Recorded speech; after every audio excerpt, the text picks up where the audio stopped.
Welcome to City Week, ladies and gentlemen. I am your host, Alton West.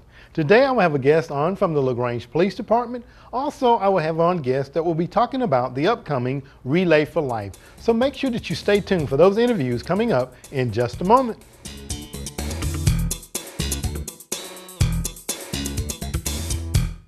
A fierce, competitive spirit inhabits the DNA of students here at LaGrange College.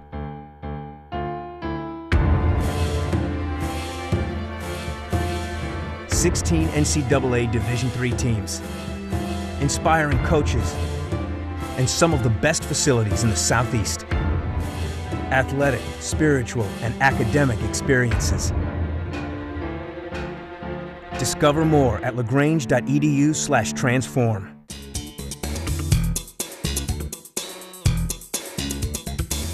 Welcome to City Week, ladies and gentlemen. Today I'm sitting down with a gentleman from the LaGrange Police Department from the Special Investigations Unit, Police Officer Ray Ham. Ray, welcome to the show. Thank you, Alton. Well, today, Ray, we're going to be talking about a subject that I hope all the family members and the churches and organizations will take heed to and listen to the things that you have to say and the information that you have to present, because I know that you're a gentleman that you work in this role each and every day.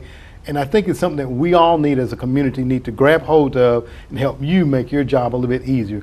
Talk a little bit about your role in the Special Investigation Unit, Ray, if you don't mind. Sure. The Special Investigations Unit's made up of 6 investigators, and we currently investigate crimes as it relates to criminal street gangs, narcotics, illegal drugs, prostitution, alcohol offenses, and things like that. Okay, so I'm sure your day is never boring. Wide range. Wide range, absolutely.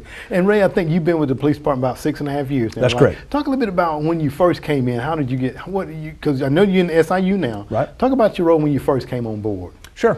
When I first came on board, I worked with a crime suppression unit in the patrol division for about 3.5 years. And then we were already gathering intelligence on some of our individuals in town that were loosely associated with criminal street gangs, calling themselves a particular name or in a particular neighborhood. So we'd started gathering intelligence even in the crime suppression unit on that when I worked for Lieutenant Mark Kostrel.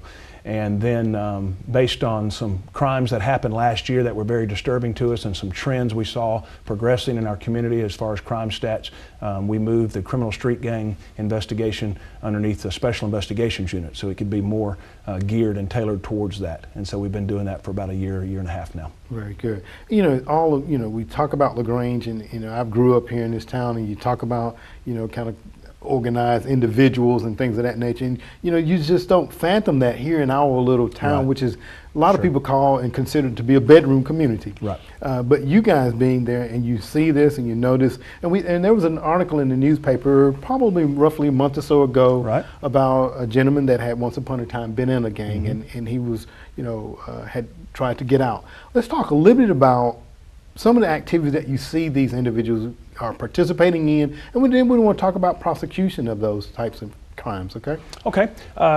Most of the time when someone thinks of a gang, they think of maybe all standing on a street corner wearing the same color, or in a music video, or this type of neighborhood, and we've all seen the shoestrings thrown over the power lines and stuff, and signifying this is a new line, you're crossing into our territory. But criminal street gangs activity can be a little more subtle than that. It can be burglaries, entering autos, these members or associates of these criminal gangs putting work in, trying to increase their status and the gang status. So property crimes are a huge problem for us. And we address it with community action groups, neighborhood watch programs, and proactive patrols in those areas, talking to the neighbors, getting them involved in their community. Another activity that gang members sometimes participate in is person-on-person crimes, and that's probably the most disturbing. Just the random crime of, I'm going to take what you have and I'm going to make it mine, whether it's an armed robbery or an assault or a beating or something. Probably the rarest of our criminal street gang crimes is the person-on-person crimes, but they do exist. And that's what is the most alarming, because that's definitely putting someone in harm's way, an innocent victim. And then their most lucrative activity, I think, is the illegal drug sales, what we would call street-level drug sales. In 2011, the Department of Justice said that about 65% of all street-level drug sales were committed by criminal street gang members. In 2013, conservative estimates say those numbers have risen to somewhere around 85%. So if 85% of illegal drug sales on the street, what we call street level drug sales, are committed by organizations or members associated with a particular criminal street gang, then that's a target that we have to hit. We have to go after those guys. It's a scourge on our community. It is getting people addicted so that they can't be a productive member of society, and those people get in that revolving door of addiction with with illegal drugs, and they don't care for their family. They don't want to work, and all of a sudden they become a burden on the community and our economy. And so we are very actively, aggressively reaching out to those gang members that want to sell drugs. Good. Now, do you see any, because I can remember back in the day, in the 70s, the flower children, it was the marijuana. Sure. And then you saw the cocaine come on the scene. Now you see the methamphetamines and stuff of that nature. Are we seeing anything different from those type drugs, Ray, as street level drugs there? We're seeing more synthetics. It used to be called the rave drug ecstasy, which we would call the date drug or the rave drug ecstasy. We're now seeing it in a more pure form, a synthetic form, and the street name for it is called Molly. We're seeing that in different forms as far as the substance goes. We used to always think of that in a pill form. Now we're seeing it in just a crushed up powdered form with maybe the consistency of brown sugar, and it can be a different color there. We haven't seen an influx of the old 70s drug of heroin. However, we know some of our major cities to the north of us in Atlanta and even Montgomery and Birmingham are experiencing a rise in heroin use and heroin addiction, and that is very alarming. That is a drug that once it captures you, you just go from high to high to high, trying, and whatever you have to do in between to get your next money to get that next fixed. So we are keeping up on training and abreast of that. The heroin problem that Atlanta is experiencing. I think one of the TV shows on one of the cables did Drugs Inc. did an episode recently on Atlanta and the problems that Atlanta is experiencing. We're only 60 miles south. If they have the problem, then eventually we will too. And we're straight pipeline down 85. That's correct. Absolutely. That's correct. Well, and we want to leave, definitely want people to be aware of those things that are happening. And that's an alarming 65%, and it went up 20%. Basically 20% in about 2 or 3 years. In 2 or 3 years, absolutely. That's too alarming. As you stated, that's a target that we need to hit, a target that you guys are working on. And I'm very happy to hear you mention the fact that you all are not only just going out into the communities, you go into the churches, you go into civic organizations to give presentations to help people understand. And I want to talk a little bit about prosecution, but I want to end up on a positive note. Talk a little bit about some of the prosecutions that you see happening to these individuals that want to organize themselves. What charges do they face? Well, they'll face the original charge of whatever their predicate crime was, whether it's a drug-related crime or a person-on-person crime. So they have that warrant or that indictment against them. And then because Georgia is fortunate to be one of the few states that have our own street gang statute, they'll also face an additional gang charges on top of those, what we call criminal gang activity. And the norm for a gang statute crime is an additional 5 years consecutive sentence. So even though they might not serve 20 years in prison, they'll at least have 15, sometimes 10, 15, and 20 years felony probation. And so there's some meat to the teeth to the statute there that has some substance to it. And I think anybody even flirting with committing criminal gang activity or joining that group needs to look at that. You talk about the newspaper article. I meet just about on a weekly basis somebody who has been in the gang community for 2 or 3 or 4 years, and they realize it's a dead end. There's no reward. There's no golden pot out there somewhere. It's heartache, it's despair, and it's either prison time or death. And that's the only 2 avenues that it's going to lead to. Absolutely. Let's finish this up on a positive. Sure. Family has kids, and they notice some changes in the kids' behavior. What are some signs that parents need to look for? Parents, guardians, grandparents, what are some signs that we need to look for in our youth that might indicate that they may be leaning toward some organized activities? Well, I think it's crucial for parents to stay abreast and attuned to what their teens, and I say teens, and I mean even as young as 11 and 12-year-olds, what these kids are doing. What are their activities after school when maybe the parents may still be at work? New friends, watch for new friends hanging around all of a sudden. With the beginning of the school year a month or 2 ago, we may have some new friends that we haven't seen in 4 or 5 months. But I mean watch for friends that are influencing your child or your nephew or niece maybe in a negative way. As parents, if we're in tune to our kids and we're really nurturing those kids, we can watch for behavioral changes. We can watch for sudden burst of anger. We can watch for disinterest in something that just a month ago they were all sold out about being about, and now all of a sudden their interests have changed to something that maybe is a little questionable. Maybe they're watching TV programs or listening to a music video that you think is questionable lyrics or actions or what's on the screen. We got to remember, a 12 or 13-year-old is still in the growing process. That's right. And so their body changes and reacts differently to violence and sexual in nature innuendos and things like that. So because their body is changing, their behavior changes quickly, and so we have to watch for those things. And so as parents, we want to watch that. When I speak to church groups and civic groups and speak to the schools, one thing I encourage our school teachers sometime, and I've had an opportunity and a privilege to speak in just about all of our county schools now, and I'm kind of starting that circuit again this year, is warning teachers that a gang member or someone flirting with that lifestyle, they rely on the fact that they want the teachers disengaged. They don't want the teachers up to speed on what a hand sign is, or what a saying is, or what a color is. They want you to be ignorant. They want you disengaged, because that gives them that cloak of anonymity to do their little criminal gang or dope or person on person or bullying over here on the side, and you not really know what's going on.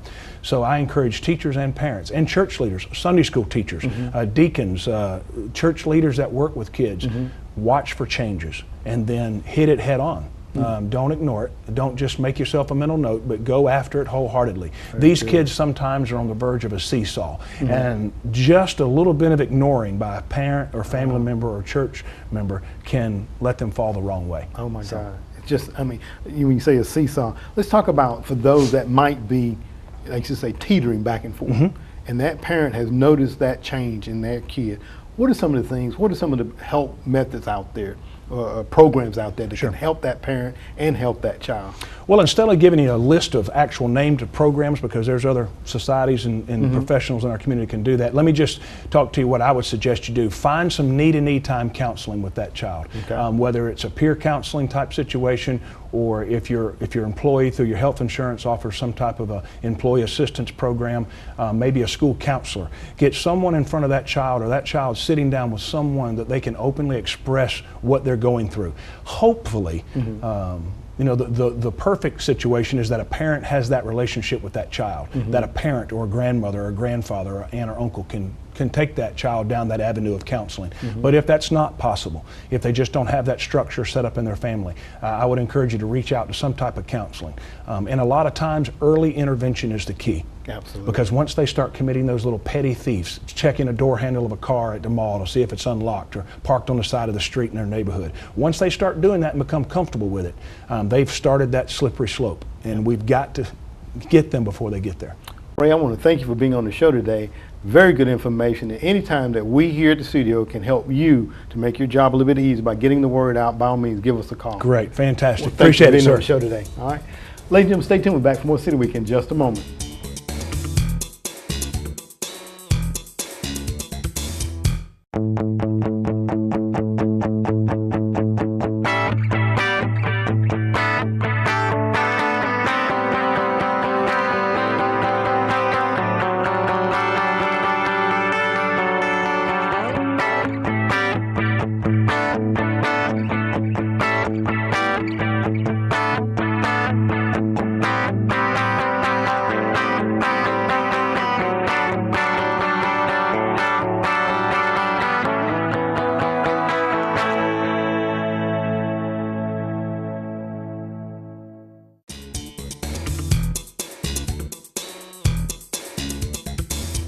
Welcome to City Week, ladies and gentlemen. Today I'm here with two ladies that have been on the show in the previous shows that talk about a very near and dear subject that we would like for everyone to get involved with. Today I have sitting down with me the chairman of Relay for Life, Lynn Howard. Hello. Hey, Lynn. And also I have from the City of LaGrange, Brenda Levitt. Brenda, welcome Lynn to the show.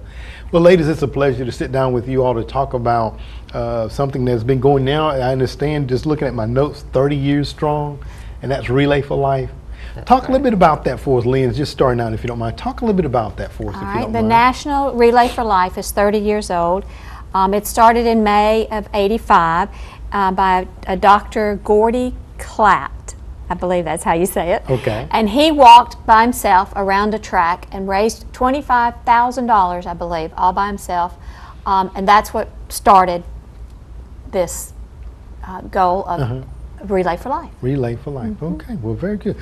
30 years strong here in the community. And Brenda, and I know that you've not been involved 30 years, but I know that you have been involved a number of years. Why are you involved? To try to make a difference. And also the fact that I lost my dad. January was a year ago. Lynn is a survivor. I've been with her 10 years. We've got to make a difference. We've got to, that's what it takes. Friends like this is what it takes. Breast friends, I understand. Breast too. friends. Breast friends, that's right. And that leads me to my next question, because Lynn, I understand that 10 years now, you are Yes, cancer-free. I'm cancer-free. Talk about your experience and what you went through, if you don't mind. It's hard to talk about sometimes, but it is. I do talk about it because I do want people to know about it. And the best thing to do is for a woman is a mammogram, and that's what I had been doing for years prior. And they found my breast cancer. I would not have been able to feel anything. The mammogram is what located it. And so in that respect, you choose what to do. I was lucky enough that blessed rather, that I did not have to go through chemo, didn't have to go through radiation. I was able to just, I'm afraid, have a mastectomy. And it saved my life. So that mammogram saved my life. Well, we certainly thank God for that, don't we? And I know that the viewers have heard me say this before, and I can't help but to say it again, because you're talking about a mastectomy and, breast cancer, and my viewers have heard me say my grandmother, who's 98 years of age now, about 20 years ago, underwent a mastectomy as well. And we thank God for the technology and everything to be able to detect things that are going on inside our body, because I think without that we wouldn't have her here with us today. And Brenda, you're a support to Lynn in Breast Friends for Life.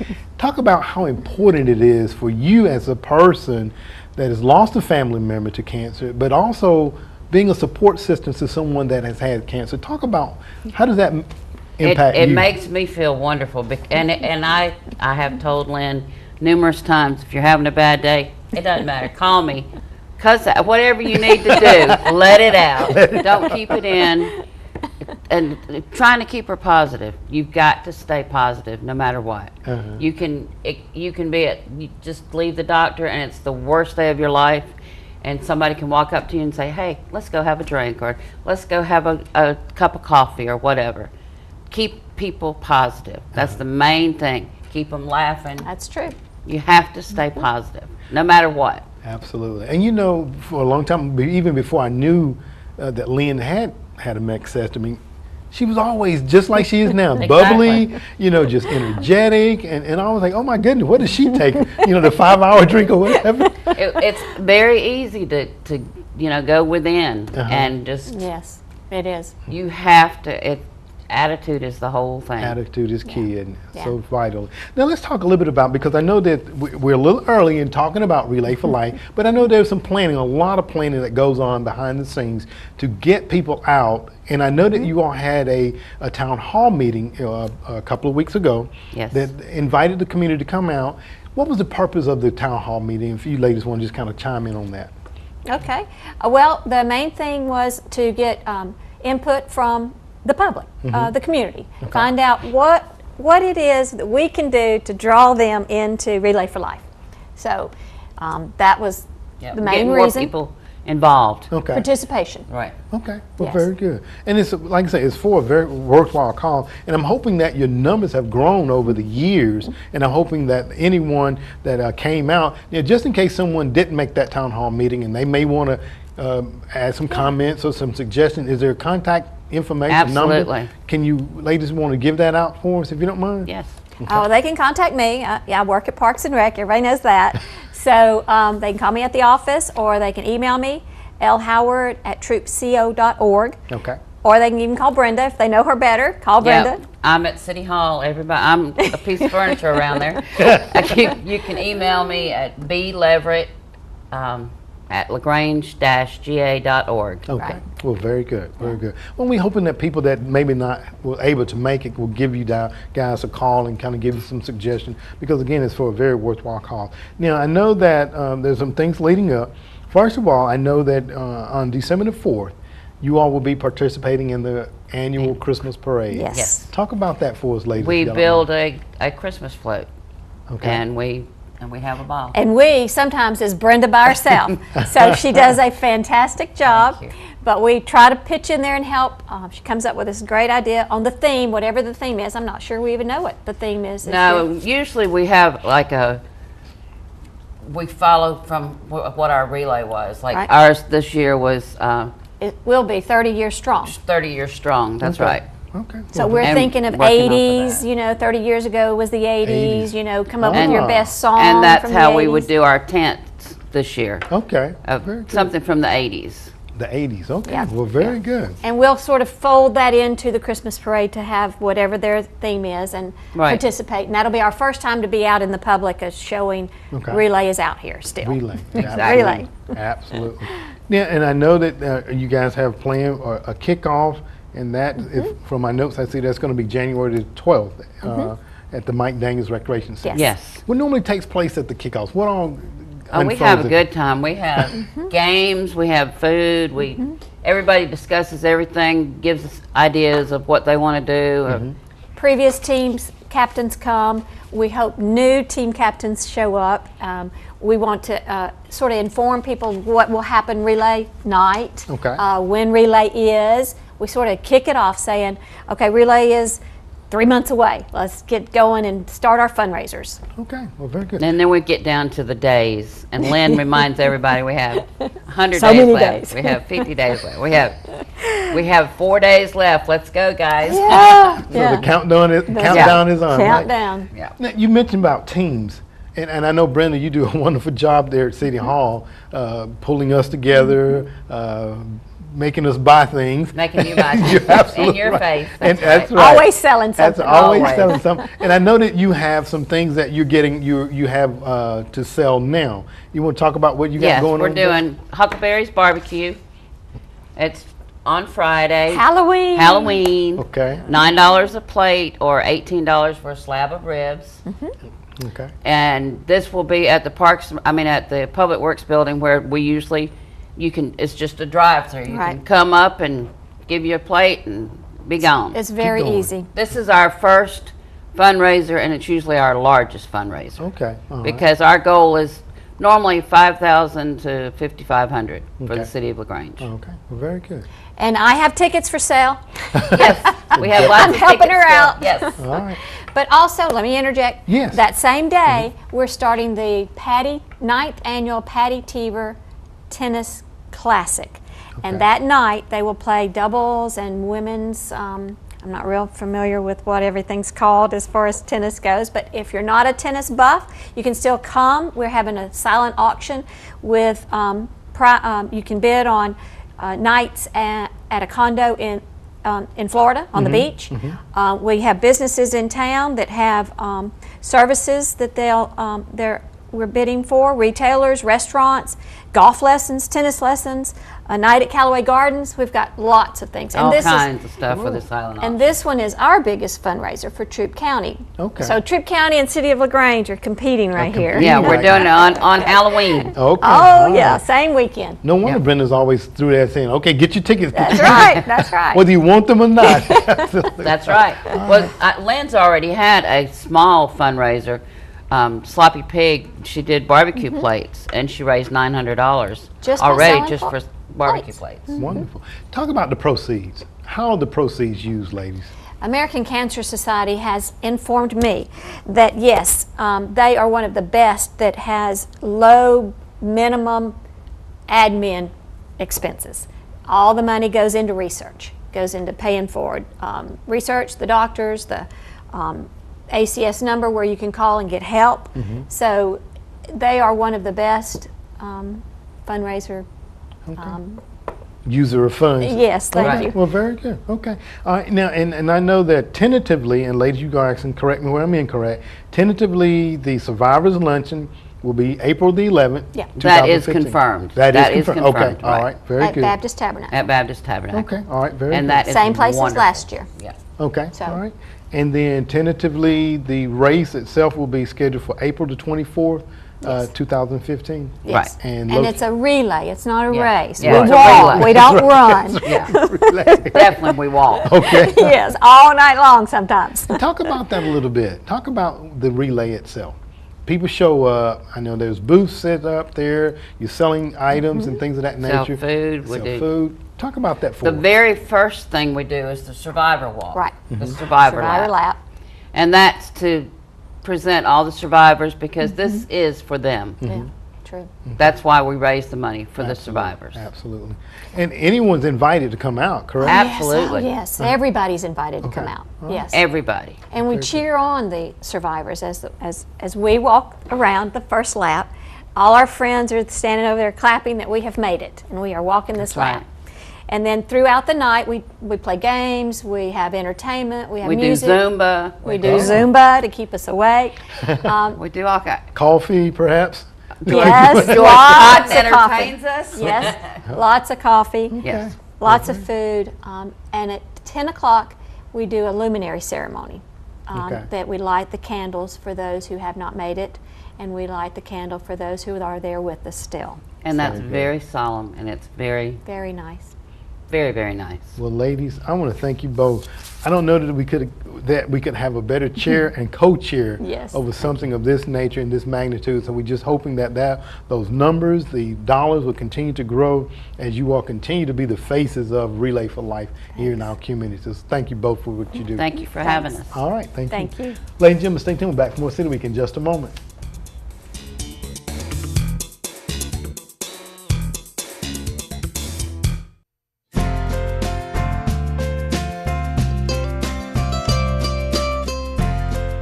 Hi, my name is Bobby McClellan. I'm here at the City of LaGrange Garage to talk to you about a few winter care tips for your vehicle. The first thing I'd like to talk about is, of course, your battery. Your battery is very important to your vehicle because if you don't keep up the maintenance on it, it will leave you stranded during the winter because winter times are very cold and hard on the batteries. The first thing you may want to check is your battery corrosion on your terminals.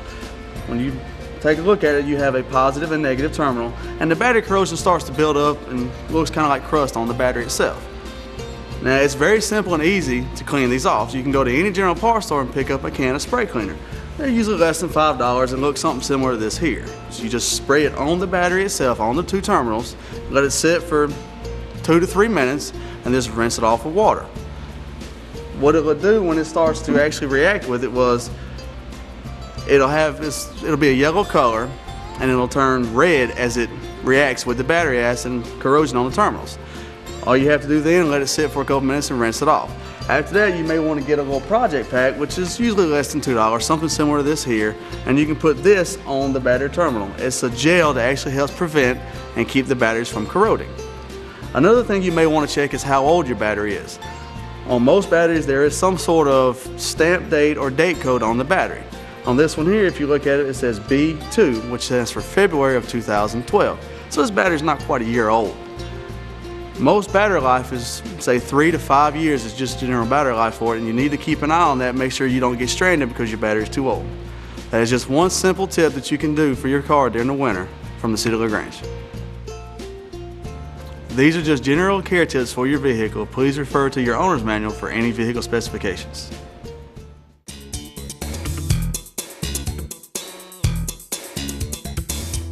Ladies and gentlemen, I want to thank you for joining for City Week this week. My guests have been from the LaGrange Police Department, Ray Ham of the Special Investigations Unit, as he talked about the little activity that we have going on in our community that young people consider and associate themselves with gangs. But by all means, we want the parents to pay close attention to your youth. And if you see changes in their behavior, talk to them, find out what's going on, because they may be just leaning toward teetering with joining these activities. Also, I had on the chair of the Relay for Life, Lynn Howard, along with the co-chair, Brenda Leverett. Ladies and gentlemen, they talked about the upcoming Relay for Life and those dates, so keep them in mind, and by all means, come out and support this very worthwhile cause in our community. Ladies and gentlemen, I hope that you've enjoyed these interviews, and as always, I want to invite you back for more of City Week.